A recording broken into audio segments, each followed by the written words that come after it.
दादरच्या शिवाजी पार्कमधील स्वर्गीय मीनाताई ठाकरेंच्या पुतळ्यावर लाल रंग फेकल्याचा ठाकरेंच्या शिवसेनेचा आरोप। काल रात्री अज्ञातांनी लाल रंग टाकल्याची माहिती। पोलिसांकडून तपास सुरू।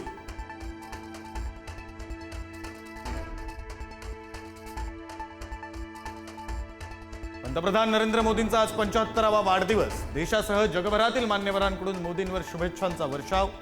डोनाल्ड ट्रम्प यांनी देखील मोदींना दिल्या शुभेच्छा। देशासह राज्यात ठिकठिकाणी विविध कार्यक्रमांचं आयोजन।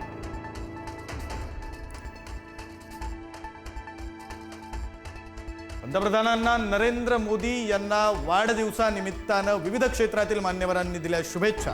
देशाचा विकास मोदींच्या नेतृत्वात असाच होत राहावा अशा शुभेच्छा।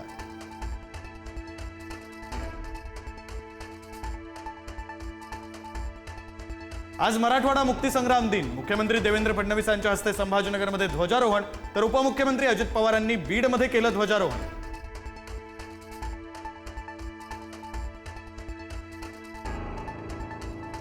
संभाजीनगरमध्ये मुख्यमंत्री फडणवीसांच्या भाषणावेळी गोंधळ। ओबीसींवर अन्याय होत असल्याचा आरोप करत घोषणाबाजी। मराठवाडा मुक्तीसंग्राम दिनी घोषणाबाजी करणाऱ्यांना सद्बुद्धी मिळो, फडणवीसांची प्रतिक्रिया।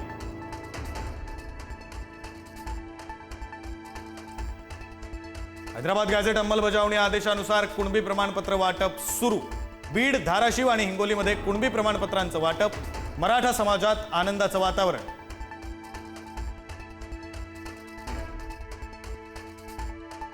अहिल्यानगर बीड परळी रेल्वे मार्गासाठी राज्य सरकारकडून 150 कोटींचा निधी वितरित। आज मराठवाडा मुक्तीसंग्राम दिनी अजित पवारांच्या हस्ते होणार रेल्वे सेवेचा शुभारंभ।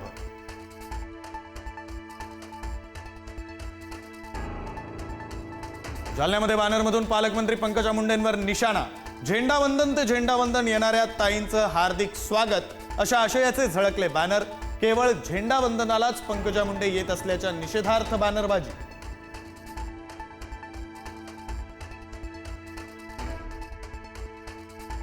ठाकरेंच्या शिवसेनेच्या मुंबईतील शाखा प्रमुखांची आज शिवसेना भवनात बैठक। आगामी पालिका निवडणुकीच्या पार्श्वभूमीवर उद्धव ठाकरे शाखा प्रमुखांना करणार मार्गदर्शन।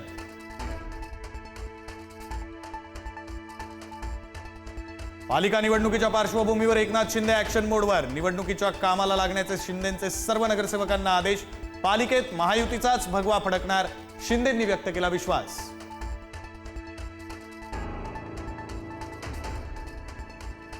मनसे नेते आज घेणार राज्य निवडणूक आयुक्तांची भेट। बाळा नांदगावकर, संदीप देशपांडे, नितीन सरदेसाई घेणार आयुक्तांची भेट।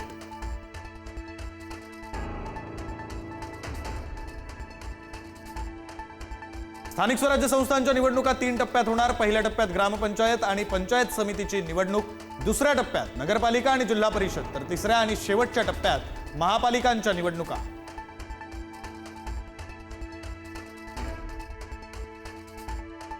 भारत पाकिस्तान क्रिकेट मॅचवर राज ठाकरेंचं व्यंगचित्र। पहलगाम हल्ला, भारत पाक मॅचवरून राज ठाकरेंचे फटकारे।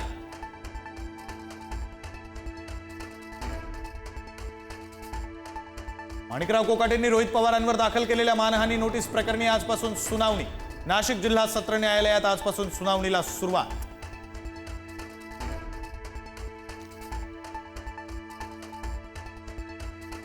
बीड जिल्हा रुग्णालयातील कॅथलॅबच्या उद्घाटनावेळी पालकमंत्री अजित पवारांकडून कंत्राटदार आणि अधिकाऱ्यांची कान उघडणी। दरवाजा, कलर आणि लाईट फिटिंगवरून टोचले कान। कंत्राटदाराला काळ्या यादीत टाकण्याचा दिला इशारा।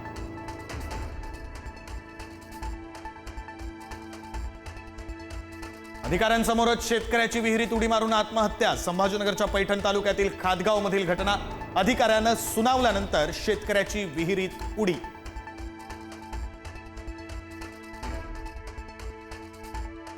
शिक्षिकेकडून 2 विद्यार्थिनींना बेदम मारहाण। नागपूरच्या बाजारगाव जिल्हा परिषद शाळेतील घटना। विद्यार्थिनीवर नागपुरातील रुग्णालयात उपचार। संबंधित शिक्षिकेवर निलंबनाची कारवाई।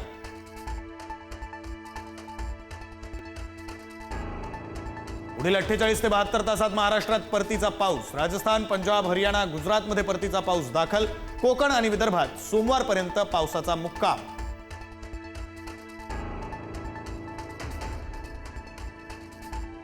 अंबाबाईच्या मूळ मूर्तीचं दर्शन संध्याकाळी 6 वाजेपर्यंत बंद। नवरात्रोत्सवाच्या पार्श्वभूमीवर संपूर्ण गाभारा पाण्याने स्वच्छ करण्यात येणार। लांबून आलेल्या पर्यटकांसाठी केवळ मूर्तीचं दर्शन उपलब्ध असणार।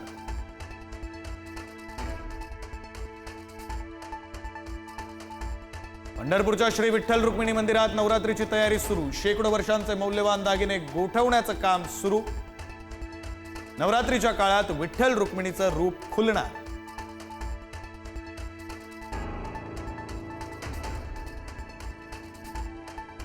संतश्रेष्ठ ज्ञानेश्वर माऊलींच्या समाधी मंदिरात रंगीबेरंगी फुलांची आकर्षक सजावट. इंदिरा एकादशी निमित्त आकर्षक सजावट.